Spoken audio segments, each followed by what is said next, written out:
कार्यरत हूँ एक बहुत ही अच्छे पद पर। एक अच्छा इलाका देखती हूँ जहाँ पे हर टाइप के थाने हैं मेरे पास।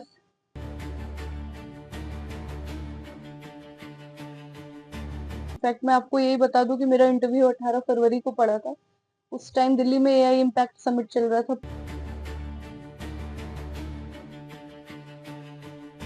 समझती हूँ कि ये सीनियर ऑफिसर्स के कोऑपरेशन के बिना ये संभव नहीं। बहुत खुशी है। अब इससे बेटर मुझे नहीं लगता और कुछ हो सकता था। ऑलरेडी कार्यरत हूँ एक बहुत ही अच्छे पद पर। एक अच्छा इलाका देखती हूँ जहाँ पे हर टाइप के थाने हैं मेरे पास, शांत वाले भी और क्राइम प्रोन भी।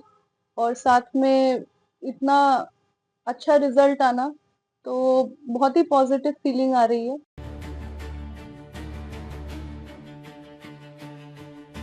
पढ़ाई लिखाई मैंने स्कूलिंग डीपीएस बोकारो से की है। उसके बाद मैंने मेरा BTech electrical and electronics engineering में National Institute of Technology Manipur से किया, जहाँ से मैं 2018 में पास आउट हुई। उसके बाद मैं सिविल सर्विसेज एग्जाम में अपीयर होना स्टार्ट किया मैंने, तो 2020 के एग्जाम में मैं उत्तीर्ण हुई थी। और तब से मैं दानिप्स में ट्रेनिंग के बाद फिर अभी मैंने मेरा पहला सब डिवीजन संभाला था सीआर पार्क का। पढ़ाई का स्ट्रेटेजी सर्विस में आने से पहले कुछ और था। तब सोल फोकस पढ़ाई होती थी, तो हम ऑन एन एवरेज 8 घंटे 10 घंटे दे पाते थे। बट सर्विस में आने के बाद स्ट्रेटेजी चेंज की थी मैंने। समय कम रहता था, काम भी साथ में पैरेलली चलता था, तो फिर मैंने ऑनलाइन रिसोर्सेज की तरफ रुख किया और जो मेरा प्री कंसीव्ड नॉलेज था उसको यूटिलाइज करते हुए एग्जाम में अपीयर किया।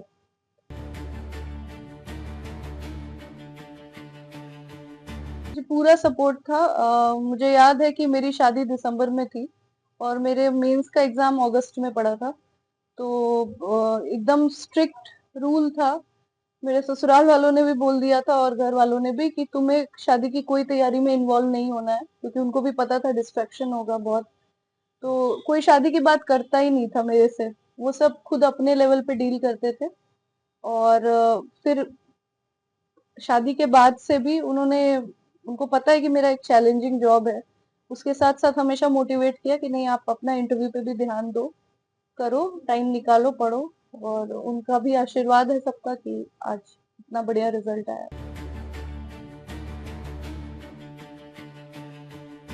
हस्बैंड का भी पूरा सपोर्ट था। हमारी शादी से पहले भी जब मेरे फियांसे हुआ करते थे, तो अ, उन्होंने मोटिवेट किया था कि मैं बहुत इच्छुक नहीं थी इस अटेम्प्ट में अपीयर होने के लिए।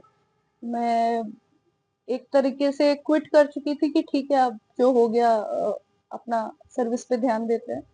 बट उन्होंने बड़ा कन्विंस किया मुझे कि नहीं, आप एक बार दो, लास्ट टाइम एग्जाम है आपका।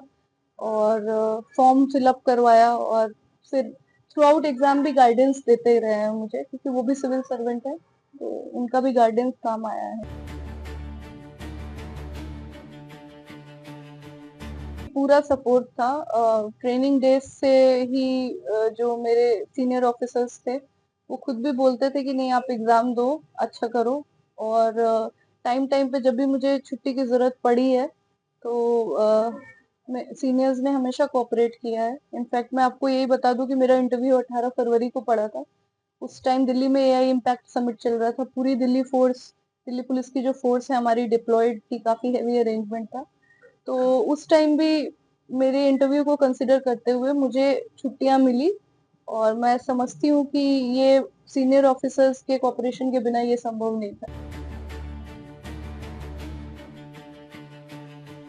मुझे लगता है कि अंबेडकर नगर और सीआर पार्क जीके जैसे इलाकों को डील करने से एक मेरी पर्सनालिटी में एक कॉन्फिडेंस आया है कि मैं किसी भी टाइप की सिचुएशन को डील कर सकती हूँ।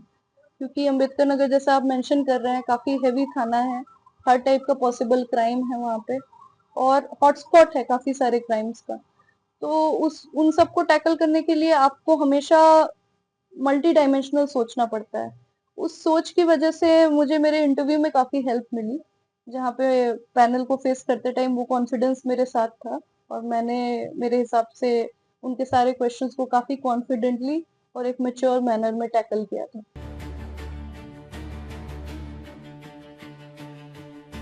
जी मेरी फर्स्ट प्रेफरेंस आईएएस थी, तो रैंक के हिसाब से आईएएस मिल जाना चाहिए। बाकी 2-3 महीने में सर्विस एलोकेशन आ जाएगी, तब क्लियर हो जाएगा। एनएन न्यूज ऐप आ गया प्ले स्टोर पर। ब्रेकिंग न्यूज, भरोसेमंद अपडेट अब सीधे आपके मोबाइल पर। अभी डाउनलोड करें।